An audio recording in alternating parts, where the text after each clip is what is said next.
Amém, queridos irmãos, chegamos à quinta-feira, primeira semana de um novo volume do Alimento Diário, intitulado A Cura pela Palavra. O título dessa primeira semana, Uma Fonte a Jorrar para a Vida Eterna. E o título da quinta-feira, A Origem do Povo de Samaria. O versículo Atos 1:8, que diz: Recebereis poder ao descer sobre vós o Espírito Santo e sereis minhas testemunhas, tanto em Jerusalém como em toda a Judéia e Samaria e até os confins da terra. Senhor Jesus, obrigado, Senhor.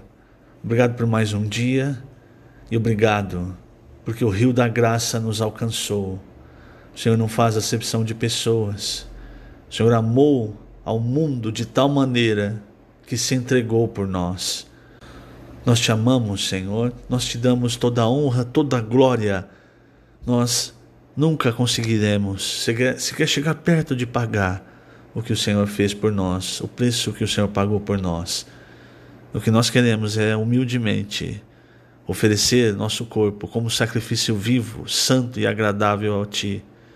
Queremos Te servir de maneira que seja agradável a Ti, segundo a Tua vontade. Concede-nos, Senhor, cada dia mais espírito de sabedoria e de revelação para entendermos a Tua vontade, para percebermos a Tua obra, para vermos que tudo é feito pela Tua vontade, pelo Teu poder, pela Tua palavra. E cada dia mais, Senhor, dá-nos a Tua palavra, a revelação da Tua palavra, revelação que nos ilumina, revelação que nos alimenta. A Tua palavra é o nosso alimento. Tua palavra nos dá direção. Obrigado, Senhor. Obrigado, pois todos os dias o Senhor tem uma porção para nós. Uma porção cheia de riquezas, cheia de espírito, cheia de vida. Jesus é o nosso Senhor. Muito bem, queridos irmãos. O título hoje é A Origem do Povo de Samaria. Então, é interessante nós entendermos, irmãos, o que acontece. Por que havia uma rixa entre os judeus, de Jerusalém e os samaritanos? Quem são os samaritanos? Isso porque no capítulo 4 de João, depois que o Senhor deixou a Judéia, o versículo diz que ele retirou-se outra vez para Galiléia e era-lhe necessário atravessar a província de Samaria. E você sabe, lendo esse trecho, em determinado momento, quando ele encontra a mulher samaritana, ela chega a dizer: como sendo tu judeu, vem, pedes de beber a mim, que sou mulher samaritana. Esse é o versículo 9. E ali fala, porque os judeus não se dão com os samaritanos. Então, quem são os samaritanos? Então, nessa quinta-feira, tem uma ótima explicação, resumo do que aconteceu, partindo do Antigo Testamento, para explicar um pouco o porquê dessa rixa entre os judeus e os samaritanos. Primeiramente, irmãos, quando a gente pensa em povo de Israel, nós pensamos nas 12 tribos, não é? Mas há uma diferença. Então vamos entender essa diferença. Esse problema acontece, irmãos, começa a acontecer, na verdade, com Salomão. Salomão era um homem sábio, talvez o mais sábio que já viveu, excetuando, é claro, o próprio Senhor Jesus. Mas, irmãos, a sabedoria de Salomão ainda era uma sabedoria para as coisas dessa terra. Uma sabedoria dada por Deus, mas uma sabedoria para as coisas dessa terra. Não era, por exemplo, a sabedoria espiritual que Paulo menciona em 1 Coríntios 2. E Salomão, quando você vai para o livro de Eclesiastes, você percebe que ele fala: nada, eu não me privei de nada que há nessa terra, eu experimentei tudo. E Salomão é famoso também por ter tido 1000 mulheres, 300 esposas, 700 concubinas, se eu não errei na conta das esposas e das concubinas. O grande problema é que grande parte dessas mulheres eram mulheres estrangeiras. E o Senhor havia deixado muito claro que não era para que os filhos de Israel se misturassem com os gentios, com as mulheres principalmente. Por quê? Porque poderia acontecer exatamente o que aconteceu com Salomão. Então, quando nós vamos para o primeiro livro dos Reis, capítulo 11, ele diz assim, os primeiros versículos: Ora, além da filha de Faraó, amou Salomão muitas mulheres estrangeiras, moabitas, amonitas, edonitas, sidônias e etéias, mulheres das nações de que havia o Senhor dito aos filhos de Israel: não caseis com elas, nem casem elas convosco. Olha agora, pois vos perverteriam o coração para seguirdes os seus deuses. A estas se apegou Salomão pelo amor. Perceba, irmãos, havia uma clara ordem do Senhor para que nenhum dos filhos de Israel, e isso incluía Salomão, casasse com nenhuma estrangeira. Por quê? Para que elas não pervertessem o coração para seguir os deuses. E foi exatamente isso que Salomão fez. E aqui fala no versículo 3, tinha 700 mulheres, princesas e 300 concubinas. Então eu errei, eu inverti.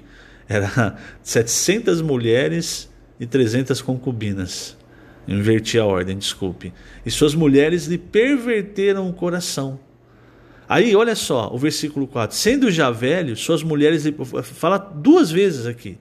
Sendo já velho, suas mulheres lhe perverteram o coração para seguir outros deuses. E o seu coração não era de todo fiel para com o Senhor, seu Deus, como fora o de Davi, seu pai. Veja, versículo 6. Assim fez Salomão o que era mal perante o Senhor, e não perseverou em seguir ao Senhor como Davi, seu pai. No versículo 9. Pelo que o Senhor se indignou contra Salomão, pois desviara o seu coração do Senhor, Deus de Israel, que 2 vezes lhe aparecera. E aí, irmãos, o Senhor tomou uma decisão. Versículo 11. Por isso disse o Senhor a Salomão: visto que assim procedestes e não guardaste a minha aliança, nem os meus estatutos que te mandei, tirarei de ti este reino e darei a teu servo. Contudo, não o farei nos teus dias por amor de Davi teu pai, da mão de teu filho o tirarei. Todavia não tirarei o reino todo, darei uma tribo a teu filho, por amor de Davi meu servo, e por amor de Jerusalém que escolhi. Então, irmãos, o que acontece? Agora vou resumir um pouco, né, para não ficar grande o áudio. O que acontece? Após a morte de Salomão, quem assumiu o trono foi o seu filho, Roboão. E aí, irmãos, veja como quando Deus ele determina que as coisas aconteçam, mas elas, na verdade, vêm também pelo nosso erro. Então, o que acontece com Roboão? Roboão, ele começou a reinar, e aí o povo chegou até Roboão e disse: olha, na época de Salomão nós servimos muito, um serviço pesado, alivia a nossa carga, né? Porque a gente não trabalhe tanto. E aí Roboão tomou conselho com os mais velhos, as pessoas mais experientes, e elas falaram o seguinte para Roboão. Tomou o versículo 6, Reis 12, primeiro Reis 12. Tomou o rei Roboão conselho com homens idosos que estiveram na presença de Salomão, seu pai, quando este ainda vivia, dizendo: como aconselhais que se responda a este povo? Eles lhe disseram: se hoje te tornares servo deste povo e o servires, e atendendo, falares boas palavras, eles se farão teus servos para sempre. Porém ele desprezou o conselho que os anciãos lhe tinham dado e tomou conselho com os jovens que haviam crescido com ele e o serviam. É um grande erro, isso é um princípio espiritual, irmãos. Pedro, ele diz na sua epístola para os jovens serem submissos aos mais velhos. Quando ele tomou conselho com os jovens aconselharam ele a tomar um caminho errado. Esse é o problema, nós precisamos tomar cuidado quem nós ouvimos, porque nós podemos tomar o caminho errado. Então, veja só, versículo 10. Os jovens que haviam crescido com ele lhes disseram: assim falarás a este povo: meu dedo mínimo é mais grosso do que os lombos de meu pai. Assim, se meu pai impôs jugo pesado, eu ainda vou-lo aumentarei. Meu pai vos castigou com açoites, porém eu vos castigarei com escorpiões. Isso, irmãos, causou a rebelião do povo de Israel. E aí, resumindo novamente, o povo de Israel se dividiu. 10 tribos elegeram Jeroboão como rei sobre elas, e essas 10 tribos passaram então a ser chamadas de Reino do Norte, também conhecido como Reino de Israel. A tribo de Judá permaneceu com Roboão, como o Senhor havia dito, e junto com a tribo de Benjamim. Então, por isso que os judeus são chamados de judeus, porque no fim, como nós vemos aqui no Alimento Diário, durante o Antigo Testamento, quem permaneceu foram os judeus. Quem foi fiel à linhagem de Davi foi apenas a tribo de Judá. Então, por isso se chamarem judeus. E a partir daí, irmãos, vários reis reinaram sobre o reino de Israel, que é o reino do norte, que são as 10 tribos que se separaram. Enquanto sobre Judá, que era onde estava Jerusalém, apenas a casa de Davi, os descendentes de Davi reinaram. Veja como Deus, irmãos, ele preservou a linhagem de Davi, porque, por exemplo, no reino de Israel houve várias dinastias no reino do norte. Então, os 10 reinos ficaram conhecidos como Reino do Norte e Judá como Reino do Sul. O que é uma dinastia? Dinastia é, por exemplo, o seu avô, o seu pai, você, o seu filho. É uma dinastia, vai passando de pai para filho. Agora, no Reino do Norte, várias dinastias reinaram. Por quê? Porque, por exemplo, estava uma família reinando, aí havia uma rebelião, pessoas que não eram dessa família iam lá e tomavam o poder, aí começava uma nova dinastia. Aí acontecia isso novamente. Isso foi acontecendo diversas vezes. Mais de 10 dinastias, salvo engano, reinaram sobre os reinos do norte. E a capital dos reinos do norte era Samaria. Se você se lembrar, se você continuar lendo 1 Reis, você vai ver que Jeroboão, não confunda, Roboão era o filho de Salomão. Jeroboão é que foi eleito rei do reino do norte, das 10 tribos. Foi ele que colocou os 2 bezerros de ouro, porque ele tinha medo que o povo voltasse a Jerusalém, se lembrasse, da unidade e quisesse ser um novamente debaixo da dinastia de Davi, da linhagem de Davi. Aí ele falou assim, aí eu vou perder o meu reino. Então o que ele fez? Colocou 2 bezerros de ouro e falou, vocês não precisam ir mais para Jerusalém. Agora é só vir aqui adorar esses bezerros e está tudo certo. Isso, irmãos, desagradou o Senhor. Tanto Jeroboão como vários reis do reino do norte foram reis maus perante o Senhor. Reis que o Senhor se desagradou muito. E em determinado momento, irmãos, o rei da Assíria, ele veio e dominou o reino de Israel. Lembra, o reino de Israel é as 10 tribos, o reino do norte. Eu vou ler aqui um trecho do Alimento Diário que explica bem isso. Veja, página 14, último parágrafo, diz assim: quase todos os reis de Israel, o reino do norte, fizeram o que era mal perante o Senhor. Aí 1 Reis 16, 24 e 29 diz assim: de Semer comprou ele o monte de Samaria por 2 talentos de prata e o fortificou. A cidade que edificou sobre o nome, chamou-lhe Samaria, nome oriundo de Semer, dono do monte. Acabe, filho de Onri, começou a reinar sobre Israel no ano 38º de Asa, rei de Judá. Você vai ver, deixa eu fazer um parênteses, você vai ver, quando você vai lendo o livro de Reis, que vai tendo essas comparações. Então, o fulano começa a reinar no reino do norte, enquanto o ciclano está reinando no reino do sul há tanto tempo. Para ir exatamente mostrando em qual período da história, em qual situação cada rei atuou. Continuando aqui, Acabe, filho de Onri, começou a reinar sobre Israel no ano 38º de Asa, rei de Judá. Lembrando, Judá, reino do sul, linhagem de Davi. É o único reino que ficou, a única tribo Se você contar também com Benjamim, são duas, né? Mas principalmente Judá, que ficou com a linhagem de Davi. E reinou Acabe, filho de Omri, sobre Israel em Samaria 22 anos.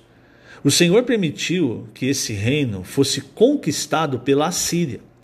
Observe que são dois reinos, Israel, norte, e Judá, sul. Quando os assírios conquistaram Samaria, por um lado, eles transportaram as pessoas do reino de Israel para diversas nações pagãs. Por outro, trouxeram os povos dessas nações estrangeiras para povoar Samaria. Essa era uma tática antiga usada por governantes para dominar uma civilização. Então, o que aconteceu? Até então, irmãos, apesar dessa divisão, todos eram povo de Israel, descendiam de Jacó. Mas quando a Assíria invadiu o reino do norte, as 10 tribos, o rei da Síria, ele fez o quê? Ele pegou o povo que estava ali em Samaria, levou grande parte, distribuiu entre as nações pagãs. E trouxe das nações pagãs muita gente para morar em Samaria. E começou a acontecer, lógico, com o tempo, começou a acontecer casamento, e aí, irmãos, começou a haver mistura entre o povo de Israel, o israelita legítimo, e aquele que vinha de uma nação pagã. Já com Judá, isso não aconteceu, não houve mistura. Esse é um dos pontos pelos quais Judá diz que Samaria, os samaritanos, não são de fato povo de Israel.